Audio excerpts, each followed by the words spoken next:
Namaste, welcome to Y News. This news sponsors by Shri Krishna enterprises railway station ఎదురుగా మా వద్ద అన్ని టీవీలు, ఏసీలు, ఫ్రిడ్జ్లు మరియు అన్ని రకాల ఫర్నిచర్ హోల్సేల్ ధరలకు అమ్మబడును. ఈ కృష్ణ ఎంటర్ప్రైజెస్ కు విచ్చేయండి. రైల్వే స్టేషన్ ఎదురుగా main road, Tuni. Proprietor Tamarana Satyanarayana. ఇకపై ద్విచక్ర వాహనదారులు హెల్మెట్ ధరించకపోతే దండన తప్పదంటోంది పోలీసు యంత్రాంగం. హెల్మెట్ ధరణపై వాహన చోదకులకు అవగాహన కల్పిస్తున్నారు. ఇందులో భాగంగా తుని పట్టణ శివారు హంసవరం రోడ్డు రైల్వే గేట్ వద్ద rural CI Chennakesavarao, rural SI Krishnamacharyulu వాహన చోదకులకు అవగాహన కల్పించారు. ఈ సందర్భంగా చెన్నకేశవరావు మాట్లాడారు. వారం రోజుల్లో ప్రతి ఒక్కరు హెల్మెట్ కొనుగోలు చేసుకోవాలని, హెల్మెట్ నిబంధన పాటించకపోతే జరిమానా విధిస్తామని, అయినా మళ్లీ హెల్మెట్ ధరించకపోతే లైసెన్స్ రద్దు చేస్తామని హెచ్చరించారు.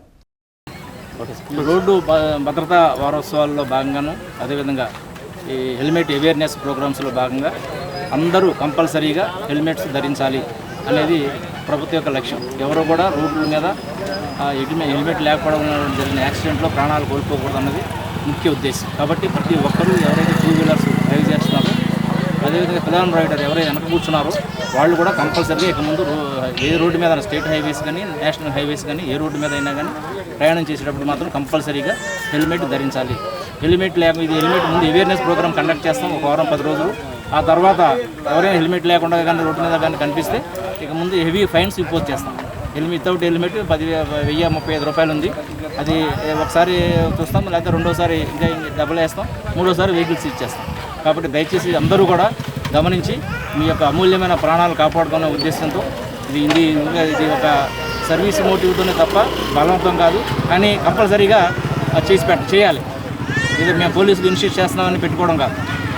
ఎవరికి వాళ్ళే వాళ్ళ యొక్క ప్రాణ రక్షణ నిమిత్తం కంపల్సరీగా హెల్మెట్ ధరించి రోడ్డు మీద రావాలి. దయచేసి ఇది మన పత్రికల ద్వారా, మన యొక్క ఛానల్స్ ద్వారా హైలైట్ చేసి అందరికీ అవేర్నెస్ వచ్చేటట్టుగా చేస్తారని కోఆపరేట్ చేస్తాం.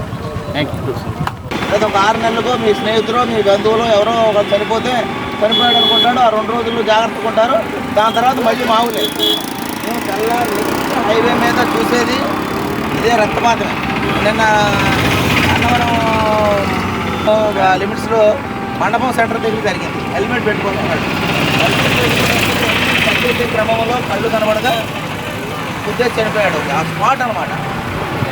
హెల్మెట్ లేకుండా ప్రమాదం అయితే హైవేలో ఇంకా అవసరం లేదు. ట్రీట్మెంట్ కూడా అవసరం లేదు. ఏది వాడుతున్నాం? 2 వీలర్ వాడుతున్నాం. హెల్మెట్ ఎంత అవుతుంది? 1000-1000 రూపాయలు పెట్టి మంచి ఐఎస్ఐ స్టాండర్డ్ ఉన్న హెల్మెట్ వస్తుంది. దాన్ని పెట్టుకొని క్షేమంగా ఉండే వ్యవహారం చేసుకోవాలి.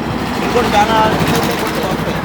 హెల్మెట్ వేరింగ్ రోడ్ యాక్సిడెంట్ అన్నాం అనుకో, హెల్మెట్ ఉండడం వల్ల ఏ విధంగా బతికిపోయాడు అన్న విషయం క్లియర్గా కనపడుద్ది అనమాట. అప్పుడు మాత్రం మీకు అవేర్నెస్ అవుద్ది. అంటే ఈ విషయం తెలవక చెడిపోతూ ఉన్నాం మనం. విషయం పుట్టినందుకు కడదాకా బతకాలి కదా, 100 సంవత్సరాలు నిండు 100 ఏళ్ళు క్షేమంగా బతకాలి కదా, అది మర్చిపోతున్నాం. కేవలం చిన్న పొరపాటు, పెద్ద పొరపాటు అయితే పర్వాలేదు, చిన్న పొరపాటు అయితే 800 రూపాయలు పెట్టి మనం హెల్మెట్ కొనుక్కోక కంగారు కంఫర్ట్ ఉండదని అది అలవాటు అయితే మీరు ఎంత సేఫ్గా ఉంటుందో మీకు హెడ్ లోపల తెలుస్తుంది. గాలి రాదు, ముఖం చక్కగా ఉంటుంది, దుమ్ము ధూళి పడదు, కళ్ళల్లో నలక పడదు. ఈ నేపథ్యంలో మనం అంతా క్షేమంగా గమ్యాన్ని చేద్దాం. మనం చెప్పండి.